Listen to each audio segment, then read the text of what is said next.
فيلمنا بيبدأ على شاطئ في المكسيك، وبتبين واحدة اسمها كيت لاختها ليزا قد ايه هي ممتنة ليها لانها جابتها للاجازة هنا، وبتقول لها كيت ان حبيبها ستيوارد هتفوتوا الرحلة. ولكن بالليل ليزا بتعيط وبتقول لاختها انها اسفة انها كدبت عليها وان ستيوارد قطع علاقته بيها، وكانت مكسوفة تقول لها عشان سبب الانفصال كان غريب وانه مل منها، وانها جابت اختها هنا عشان توري له انها بتقضي وقت حلو من غيره فيغير ويجي لهم. فبتحاول كيت انها تنسى اللي حصل لليزا وبتاخدها وبيروحوا نادي رقص في المكسيك عشان يسهروا هناك، وبيتعرفوا على شابين اسمهم خافير ولويس، وبيتقابلوا هما الاربعه تاني يوم بالليل في مطعم. وبيزرع الشابين فكره مجنونه في دماغ البنات، وهي انهم يلبسوا بدله غطس جوه قفص مربوط في مركب في البحر بيكون مليان قروش، وبيطمنوهم ويقولوا لهم ان الموضوع ده امن جدا وانهم بيعملوا المغامره دي كل اسبوع مقابل $100 للفرد بيدفعهم لصاحب المركب. وبتكون ليزا متردده ولكن كيت بتقنعها انها توافق، وده عشان تتصور وتغيظ ستيوارد بالصور مع القروش. وبيخلصوا سهرتهم وبيروحوا يناموا عشان يستعدوا للمغامره، وبيصحوا تاني يوم ويتقابلوا هما الاربعه، وبيوصلهم خافير ولويس للقبطان تايلر واللي بيسأل البنتين اذا كانوا عندهم وعي بمبادئ الغطس، فبيكذبوا بيقولوا وبيروحوا من مركب صغيره في البحر لمركب تانية كبيره، وبيقابلوا البنتين افراد طاقم القبطان تايلر. وبتكون ليزا خايفه ومتردده جدا من الفكره بعد لما شافت منظر القفص اللي هينزلوا فيه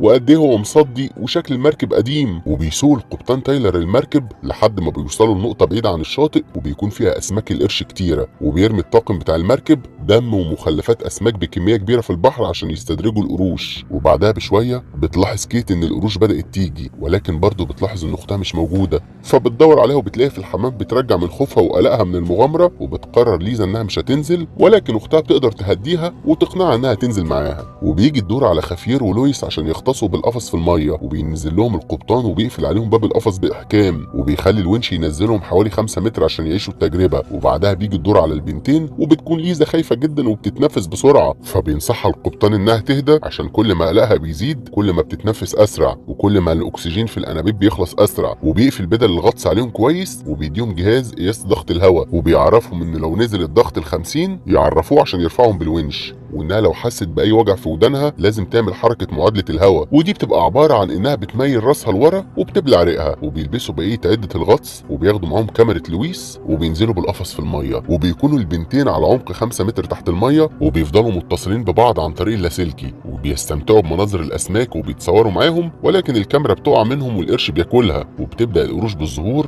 وبيسيب الونش حته من الحبل، فبتقلق ليزا وبتخلي القبطان هو كمان يقلق ويقرر انه يرفعهم لفوق. ولكن الحبل بيتساب من الونش وبيتسحب الونش كمان معاه، وبيقع القفص في قاع البحر وسط القروش، وبيكون عليه الونش فوقيه، وبيغمى على ليزا وبتنزف دم من بقها، وبتفوقها اختها ولكن بتدخل في نوبه فزع وبتصرخ وما بتبقاش عارفه تتنفس، لحد ما كيت بتهديها، وبيلاقوا نفسهم تحت سطح البحر ب 47 متر، وبيسمعوا القبطان وهو بيحاول يكلمهم عن طريق اللاسلكي، ولكن الاشاره بتكون ضعيفه بسبب بعدهم عنه. فبتيجي فكره لكيت وهي انها تطلع من القفص وتعوم لفوق لحد ما تكون الاشاره كويسه عشان تكلم القبطان، ولكن الونش بيكون واقع على باب القفص وما بيعرفوش يفتحوا الباب او حتى انهم يشيلوا الونش من عليهم. فبتجرب كيت انها تعدي بين قضبان القفص من غير انبوبه التنفس، ولكن بتفشل المحاوله، فبتجرب تاني من غير ما تلبس قناع التنفس عشان تعرف تعدي، وبتنجح انها تطلع، وبتسلمها اختها القناع والانبوبه بسرعه. وبتقوم كيت لفوق القفص وبتحاول تشيل الونش، وبالرغم من انه بيكون تقيل جدا الا انها بتعرف تحركه من على القفص اخيرا. وبتطلع كيت وبتعوم لفوق لحد ما بتعرف تتكلم مع القبطان، ولكن اول ما يعرف ان كيت طلعت من القفص بيقلق عليها، وبيقول لها انها ترجع بسرعه تدخل جوه القفص عشان هي دي الطريقه الوحيده اللي تحميها من خطر القروش. وبيعرفها ان خفير هينزل لهم حالا عشان يربط القفص بحبل الونش الاحتياطي، وبيحذرها من العوم لسطح الميه عشان خاطر فروق الضغط الهواء في مستويات البحر. فبتسمع كيت التعليمات وبترجع مع اختها في القفص، وبتقول لها ليزا انها كانت قلقانه جدا عليها وانها كانت فاكره انها مش هترجع، وبتعتذر لها كيت عن كونها اللي دفعتها عشان تعمل المغامره دي معاها. وبيسمعوا صوت موتور مائي وبيفتكروا ان القبطان تخلى عنهم ومشيوا،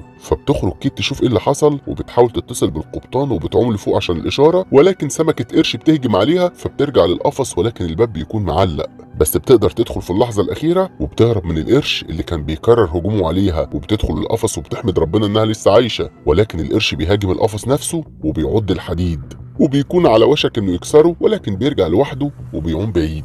وبتسالها ليزا اذا كانت عرفت توصل للقبطان، ولكن ليزا بترد عليها وبتقول لها انه ما كانش بيرد عليها، بس بتكون متاكده انه مش هيتخلى عنهم وهيبعت لهم حد. وبتدخل في نقاش حاد بينها وبين اختها على ان القبطان هينقذهم ولا لا، وهل هيتخلى عنهم. فبتقول لها كيت ان الحل الوحيد الباقي قدامهم انهم يعوموا للسطح وسط القروش، ده كمان غير خطر تغير الضغط في مستويات الميه، ولازم يستنوا بين كل مستوى ومستوى تاني حوالي 5 دقايق عشان ما يحصلهمش تشنجات. فبتدخل ليزا في نوبة ذعر وما بتبقاش شايفه نفسها غير وهي ميته وان مفيش امل للخروج.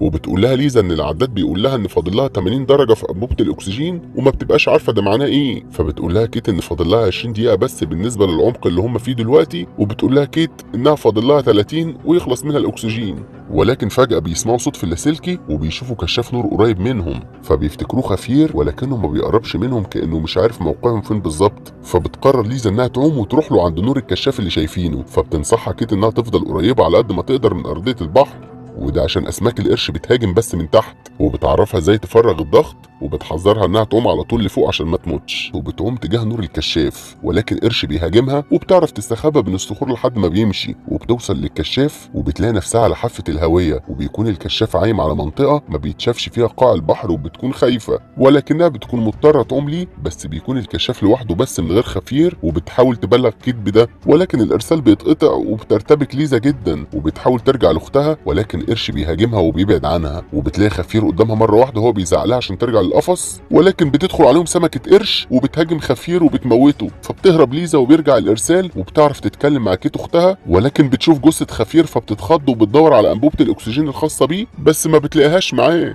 ولكن بتلاقي معاه حبل الونش الاحتياطي وبيكون معاه مسدس خطاف مائي فبتاخده هو كمان مع الحبل. وبترجع للقفص وبتربط حبل الونش الاحتياطي بيه وبتعوم لفوق عشان يعرف القبطان انه يسمعها، وبتبلغه ان خفير مات وانه يرفع الونش. فبتدخل مع اختها القفص وبيشدهم القبطان بالونش وبيكونوا بيعيطوا من الفرحه اخيرا، ولكن للاسف الفرحه ما بتكملش لما بيوصلوا للمتر 28 لان الحبل بيتقطع والقفص بيقع بيهم في القاع من تاني، ولكن بينزل على رجل ليزا وما بيعرفوش يحركوه عشان وزنه. فبتسيبها كيت وبتطلع تتكلم مع القبطان وبتقوله ان الاكسجين قرب يخلص وان اختها رجليها مزنوقه تحت القفص في القاع، وان كيت عدادها بيقول لها ان فاضل لها 5 درجات بس. فبيقول لها القبطان انه هينزل لهم انابيب اكسجين، ولكن بيشرح لهم السبب اللي بيخليه متردد، وهو ان لما حد في العمق ده بيغير من انبوبه للتانيه بتكون فرصه اصابته بتخدر الاعماق عاليه جدا، وبتبدا تجيله حالات هلوسه شديده، وانه بلغ خفر السواحل وهيجوا يلحقوهم خلال ساعه. وبيستنوا البنتين المساعده في القفص لحد ما بتنزل لهم انابيب الاكسجين، وبتروح كيت تجيبهم وبتبدلهم في اخر لحظه، وبتلاقي مبعوث معاهم مشاعل بتنور تحت الميه.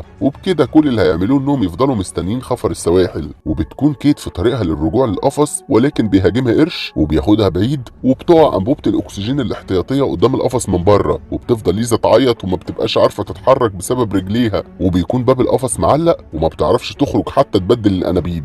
بس بيكون مسدس الخطاف المائي قريب من القفص، فبتحاول توصل له ولكن بيتفتح في كف ايدها وبيعورها، فبتشده رغم الالم اللي حاسه بيه وبترميه على الانبوبه وبتشدها ليها، وبتعرف تبدل الانابيب في اخر لحظه. وبعدها بتسمع صوت كيت اختها في اللاسلكي وانها لسه عايشه، وبتقول لها ان حواليها اسماك قرش كتيره وانها بتنزف جامد وحاسه بالبرد وبتموت، وان فاضل لها 30 درجه بسبب ان القرش عمل لها ثقب في الانبوبه والاكسجين بينفس منها. فبتحاول ليزا انها تهديها وبتقول لها انها جايه لها، فبتستخدم قوتها وبتشد رجلها من تحت القفص بالعافيه وبتطلع، ولكن طبقه الجلد بتتشال من على رجلها ولكنها بتعرف تستحمل. وبتوصل لكيت وبتكون بتخسر دم كتير جدا، فبتشيلها ليزا وبتقوم بيها لفوق وبتنور واحد من المشاعل عشان تبعد اسماك القرش عنهم، وبتعرف توصل للقبطان وبتقول له انهم ما ينفعش يستنوا اكتر من كده، وده بسبب ان كيت بتنزف بشده، وبيحذرهم القبطان من التشنجات وانهم لازم يعوموا لفوق بالراحه. وبيكونوا قربوا يوصلوا للسطح ولكن المشعل الاخير بيقع منهم وبتجري اسماك القرش وراهم، واخيرا بيوصلوا لسطح الميه وبيرمي لهم القبطان طوق النجاه. ولكن مره واحده بيسحب قرش ليزا من رجليها وبيفتتها، بس بتعرف تتعلق تاني بالطوق،